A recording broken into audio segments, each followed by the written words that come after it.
Hi guys, welcome to JT Gaming. I'm JT and let's get right into this. So I'm going to be reviewing a player called Cmachine53. I'll be using our usual rating system of Command Pro, Commander, Command Meh, Commander, and Command No. More important than my ratings will be yours, so please take part in our poll at the top right of the video. And if you like the video, please like, comment, and subscribe. Would absolutely love to hear from you. Anyway, I hope you guys enjoy the video. Okay, so the first game we're going to be looking at is between Cmachine53 and Gabriel. So let's just get right on into this. Establishing battlefield control. We're watching from Cmachine53's perspective. New objective available. Unit Okay, so he opens into a jump jet rush. This is quite a risky strategy because if it works out you can easily lose the game following this. And the opponent opens up, reveals the appropriate response immediately. And the jump jets are no longer focusing on the harvester, which is going to cost him. And they bring out more wheels to double team the jump jet troopers. The jump jet troopers should not be able to kill the harvester here. unit lost. And now looking at this, Cmachine53 has a massive economy disadvantage. Building online. So he's going into the war factory to open up pit bulls to deal with those wheels. This will be good going forward, as we already know he has war factory units as an opponent. And jump jets will also come into play again. Or they should. Unit ready. Okay, so the opponent opens bikes. We can double team the bikes. Oh, I did not see the Giga Cannon on the top left there. This is going to be problematic for Cmachine53. However, he moves off the pad, giving the opponent the missile effectively. So the distraction of the harvester worked for the opponent. Major structural damage received. Now, I'm not entirely sure why he decided to move the pit bull over to the top right pad here, because we knew he had a stealth tank there which would one-shot our pit bull. Okay, so he's now microed his jump jets towards the harvester. He should have gone the other way because he knows he's not going to survive against the flame troopers here to attack the harvester in time. And again, should be moving those snipers back. Snipers are a micro-intensive unit. You need to be moving them away from the infantry you're attacking, or using other vehicles and things like that to block the path of attack for the opponent. It does, however, look like he is going to be taking this first missile, as on the top right pad he has a non-soft, non-hard counter. He should have moved the pit bull to the top left as well to secure the missile and make certain he got it, but he did get it anyway, so this is irrelevant.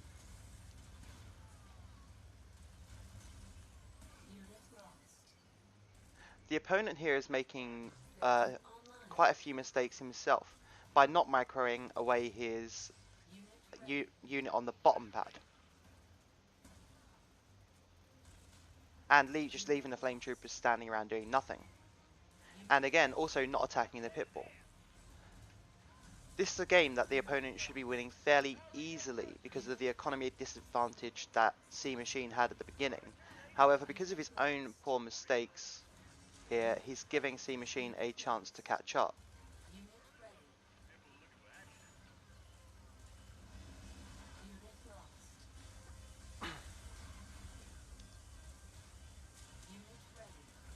Okay, so we see a stealth tank on the field, and the jump jet is the appropriate response to this. Okay, and the cyborg is going to struggle to do with any infantry, so this is just killing off a higher value unit from the opponent. At this point I'll be moving the jump jets up to the top right pad, and leaving the stone troopers on the bottom pad. Just so we have all pad control and make that missile charge as fast as possible before the opponent has a chance to catch up. But the opponent has made so many mistakes that we are able to capitalize and take the win. Okay, so moving on to our next game. Okay, so our second game is going to be facing against Mr. Krabs. So let's take a look at this. Establishing battlefield control. Again, watching from Cmachine53's perspective.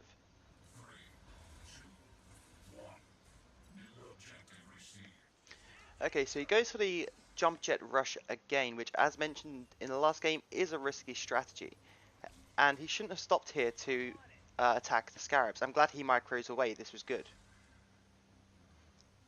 And snipers, also an appropriate response versus scarabs if you think they're going to spam them out, because also they're two tile distance attack units. However, this has delayed our economy by a significant amount because we haven't been able to get a harvester onto the field. And our deck is quite expensive and we need to be playing with at least 2 harvesters. And we've gone into a war factory, further delaying our harvester build. We do see the buggy, which we do need to be attacking. Let me finally get the harvester out.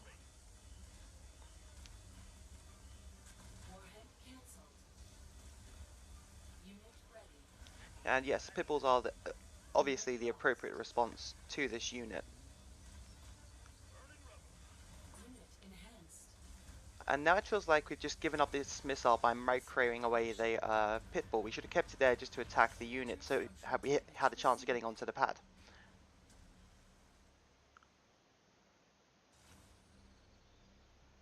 At this point, we don't know what his response is going to be. We could use a couple of our pit bulls to harass the harvester. And we should be getting our second harvester onto the field.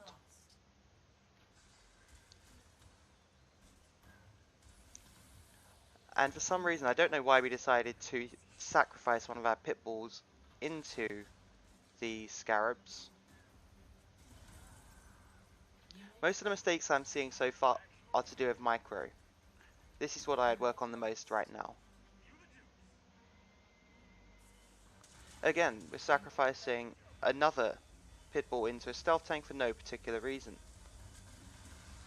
The only reason we get this missile is because of our opponent's mistakes on microing. He should have been pulling his buggy down onto the pads and getting the stealth tank onto there earlier. Or getting enough of the unit over. Because of our opponent's mistakes, we could possibly win this game. Again, the snipers are micro-intensive, and we need to be microing them away from the things that are attacking them, such as the buggy and the flame troopers, and attacking from a distance.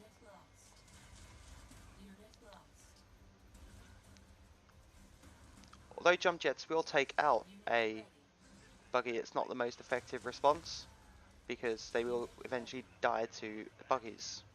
They are effective against stealth tanks, however. Here we can win this game. We should be microing the snipers on the bottom pad to the tile next to it to block that buggy. We've effectively given up the game, it looks like here, because of not microing those snipers. We would have won this game by now. And the obelisk is perfectly positioned and going to cause a lot of problems for us.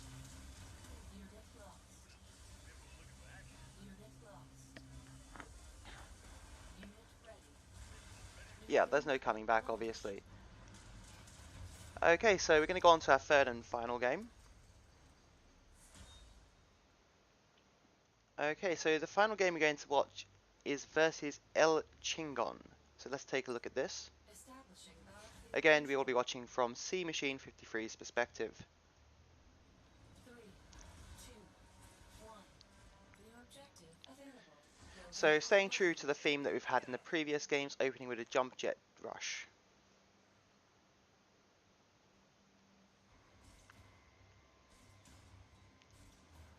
I mean, jump jet rush is high risk, high reward. If you do get the kill, it is very good for us, which in this game we do manage to do.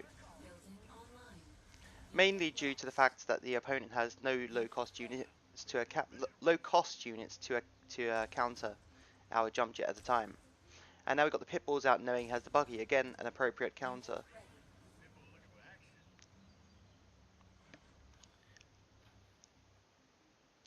However, knowing we opened with a buggy, we can presume that he has high cost deck and we should be charging the pads early. So I wouldn't have moved the pit bulls over to continue harassment and harvesters, but I would have kept them on the pads. And again, I would not be standing our unit on the Tiberium fields because that's killing our unit slowly without anything attacking it. And the snipers are fairly flimsy as they are.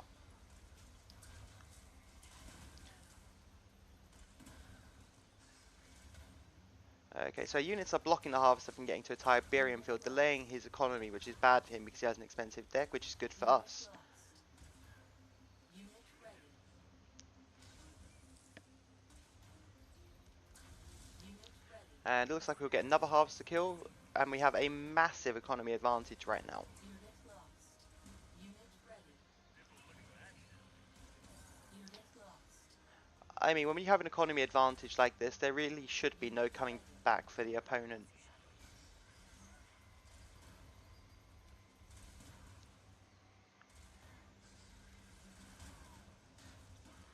Building online. Unit lost. At this point, we need to be getting the units onto a pad to take control and get the first missile, and stop focusing on the harvesters. Unit lost. In fact, focusing on the harvesters is going to cost us his first missile. Launched. Major structural damage received. But we do have a massive economy advantage, and this guy is very far behind. We should still be able to pull this out of the bag.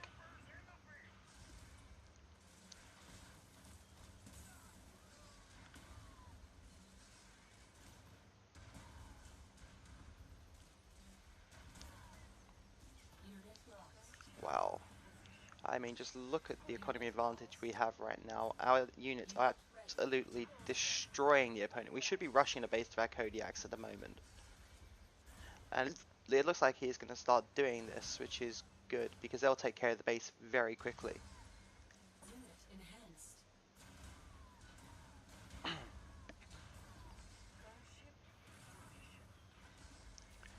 Yeah, there should be no coming back here for the opponent. Those 3 Kodiaks will easily deal with that base.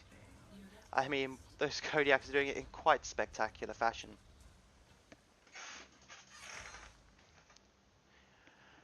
Okay, so the rating I'm going to give this player based on the replays I've seen is Command Meh.